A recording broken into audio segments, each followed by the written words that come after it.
A janitor named Ronald Read died in 2014 in a small town in Vermont. When they opened his estate, the number silenced the room. $8 million. He had never earned more than a modest wage in his life. He fixed cars at a gas station for 25 years. He swept floors at a department store for 17 more. He wore secondhand clothes. He drove a car until it fell apart. He bought a house for $12,000 and lived in it until the day he died.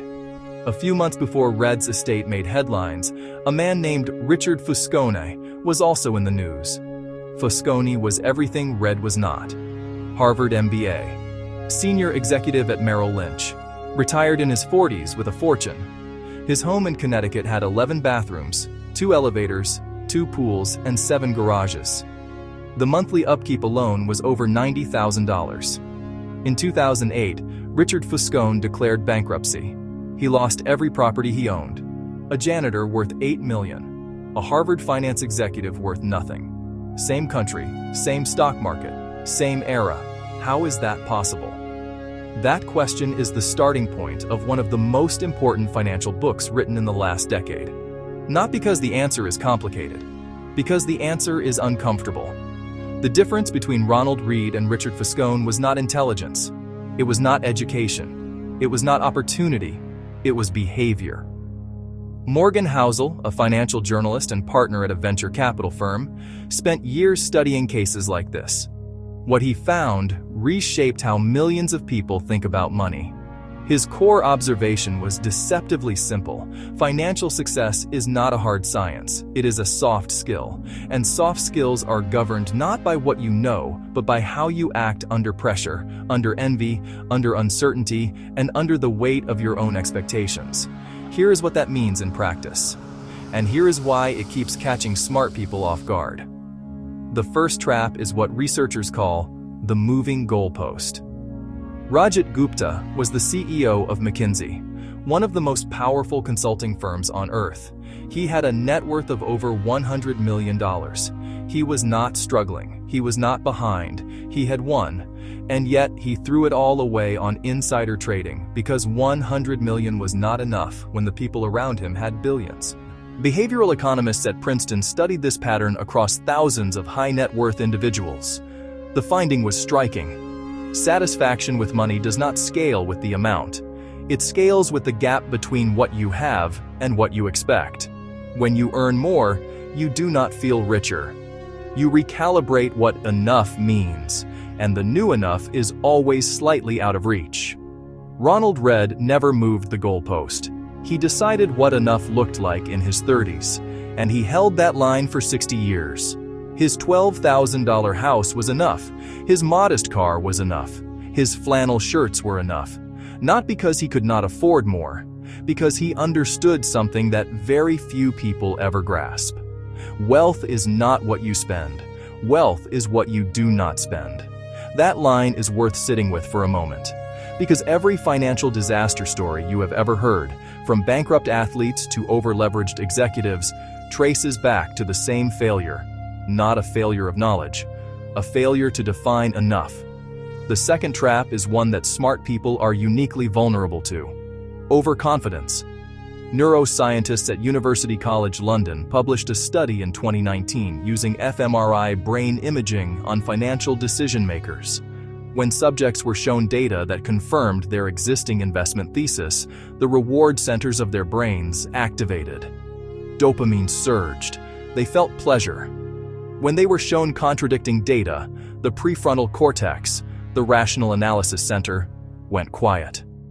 Their brains literally shut down the part responsible for critical thinking when the information was inconvenient. This is called confirmation bias at the neurological level. And the more educated you are, the worse it gets. Because a sophisticated mind is better at constructing convincing stories for why it is right, even when it is wrong. Richard Fuscone had a Harvard MBA and decades of Wall Street experience. That experience did not protect him from over-leveraging his lifestyle during a credit boom. It may have enabled it. He had the tools to justify every decision. His brain rewarded him for staying the course, until the market did not. Ronald Read had no financial training, no MBA, no complex portfolio theory. He bought shares in companies he understood, held them for decades, and reinvested the dividends. His strategy was not sophisticated. It was boring. And that is exactly why it worked. Because the third trap, the one almost nobody talks about, is the confusion between getting rich and staying rich. These are two completely different skills. Getting rich requires risk-taking, optimism, and putting yourself out there. Staying rich requires the opposite.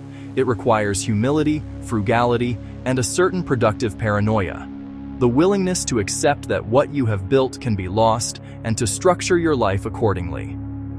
Warren Buffett made over 99% of his wealth after his 65th birthday.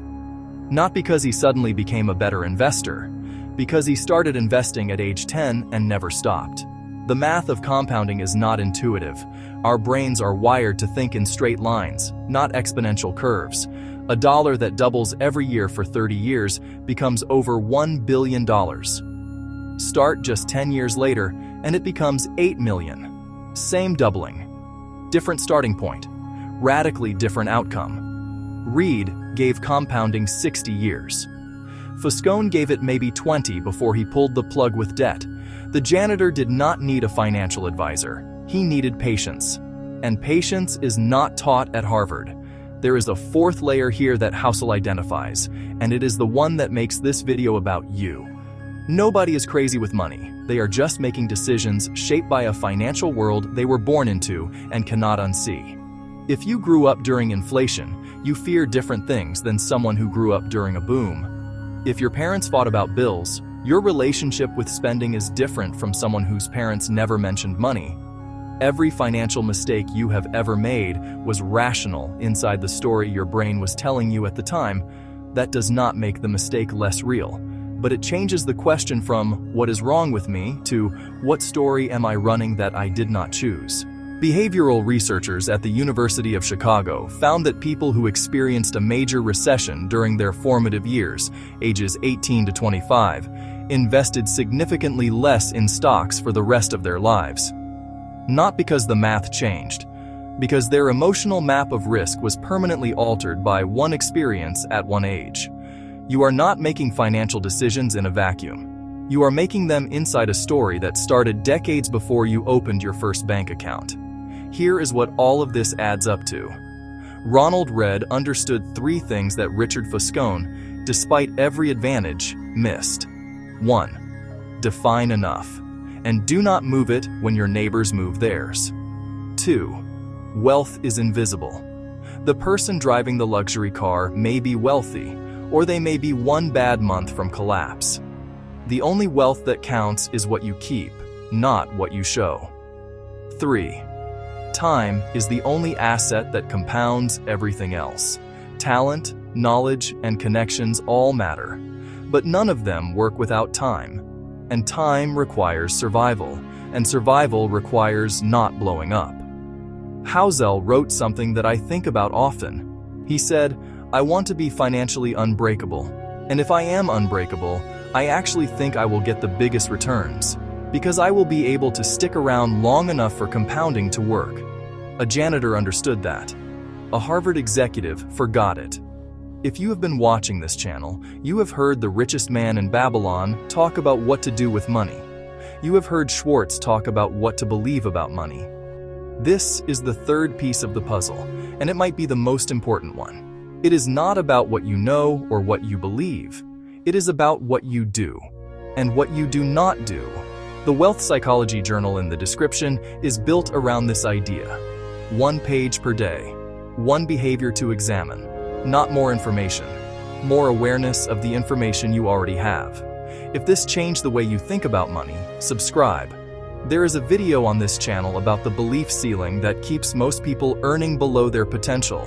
It is playing next, and it starts where this one leaves off.